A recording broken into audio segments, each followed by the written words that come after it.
Welcome back into Talking Fitchburg. We have Chad Brecklin, your city administrator, here to have our monthly update, almost said council recap. We do so many things together. Yeah. Just these two segments, actually. But it's hard to keep them straight at times. It is. Nevertheless, hi and happy spring. At least it feels like spring this week. Absolutely. We both were saying like it's still still chance for the snow to return, but hopefully, I would not be surprised. Yeah, because we were saying it's always around the boys basketball tournament. I think all of us know that. If you've lived in Wisconsin, you know that it's there. But nevertheless, let's cut into the business. We start with the Fitchburg considers an annual vehicle registration fee to fund transportation projects. This was announced at Common Council on March 11th. What do we know about this? So, yeah, the Common Council, just a little bit of background on this, is obviously since June of 2023 has been looking at alternate revenue sources in regards to, in some regards, sustaining existing operations, and in others, obviously, incorporating new facilities and or services, or enhancing existing services, or adding staff. And ultimately, through that conversation, a number of things have been considered, one of which was a referendum that was placed on the ballot for November of 24, my apologies. And then, obviously, we know that did not pass. In January of 25, at the Committee of the Whole meeting, the Common Council had asked for a refresher on alternative revenue sources in light of the failed referendum. And one of those alternative revenue sources that was identified was a vehicle registration fee, a municipal vehicle registration fee, which is authorized by Wisconsin state statutes. And after that meeting, there seemed to be some indication from alders that they would like to consider that particular revenue option. Therefore, a resolution was introduced at the March 11th Common Council meeting that would create a municipal registration fee here in the city of Fitchburg.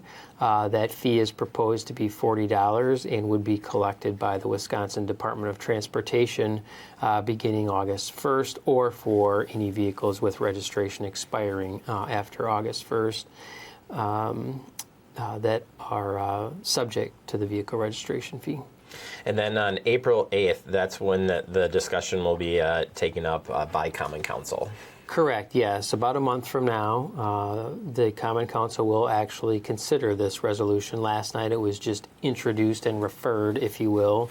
There was no discussion on it largely, other than some public comment period being provided, which we provide an opportunity for public comment on any agenda item or non-agenda item at all of the Common Council meetings.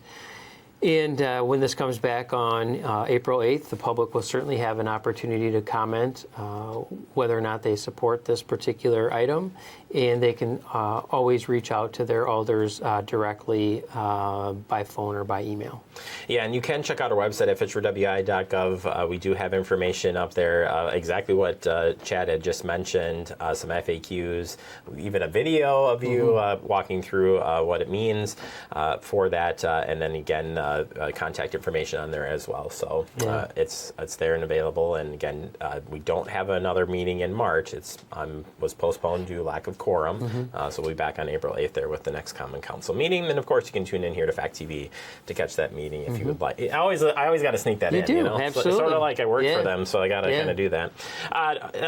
It's a resource available to our community members that allows them to stay informed. It is. It absolutely is. Yeah. And we appreciate it. And folks are going to appreciate you giving an update on some road construction because we do have road construction. I actually shared this the last time you were here, but Sain Road Project Phase 2 and 3, got to remember this because it had already started, but Phase 2 and 3 are coming up. We do have, if you haven't been out there already, I mean, utility work's been going on, you know, it's so nice when it gets warm out, you know, construction can start early. These things start to happen. I was just through there within the last couple of hours, and you're right, there is some utility type work taking place, and the utility marking contractors are out there.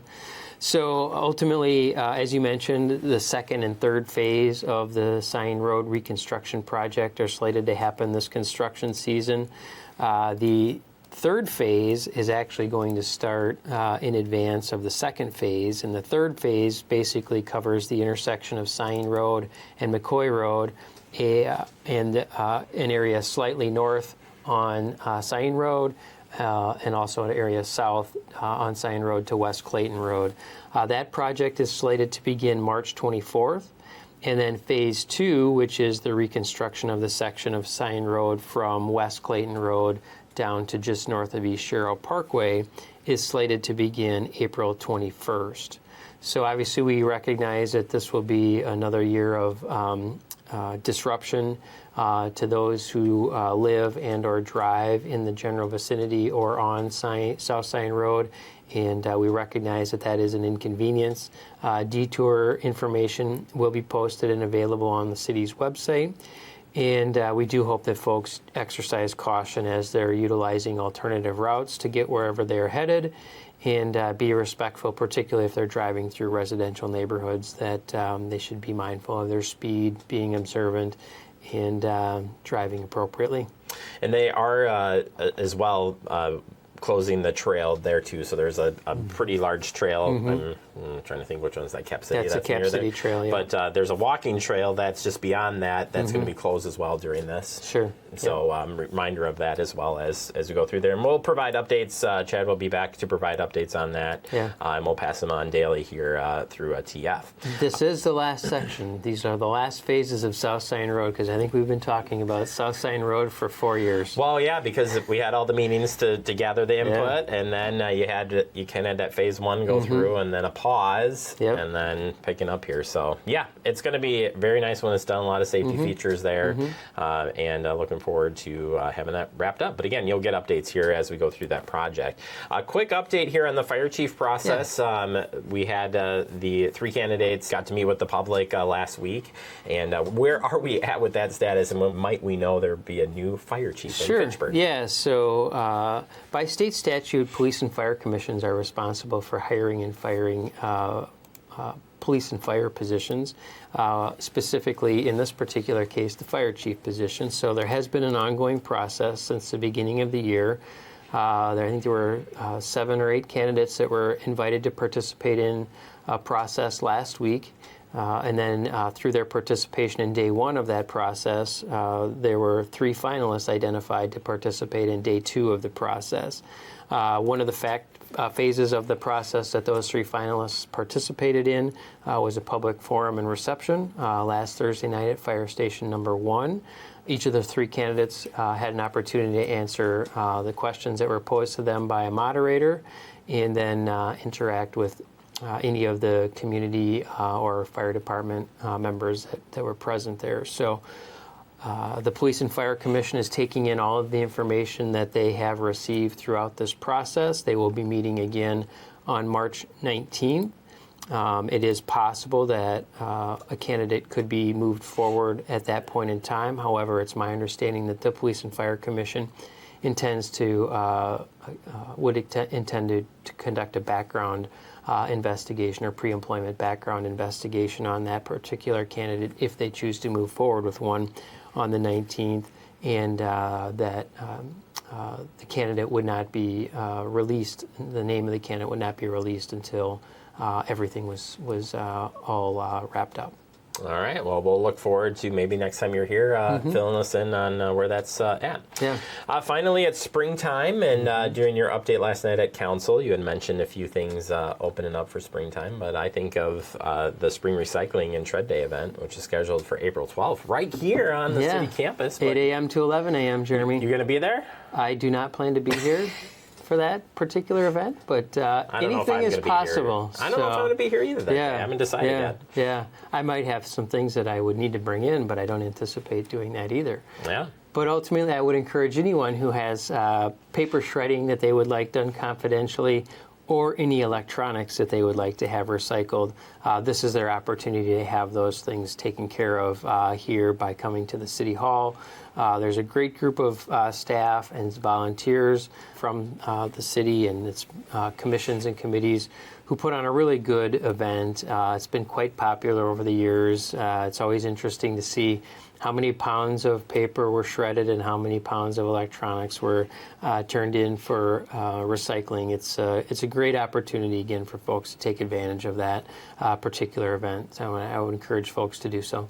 Yeah, you're right. The last couple of sessions, we've collected quite a bit of electronics and paper, and it was reported here by Phil Groupie on his sustainability update, so pretty impressive. So continue to bring that out, keeps it out of the landfills, and of course, confidential paper shredding is just a must. So yes, got it. Details on that, by the way, are on the website too, and updated information will be coming here shortly on that.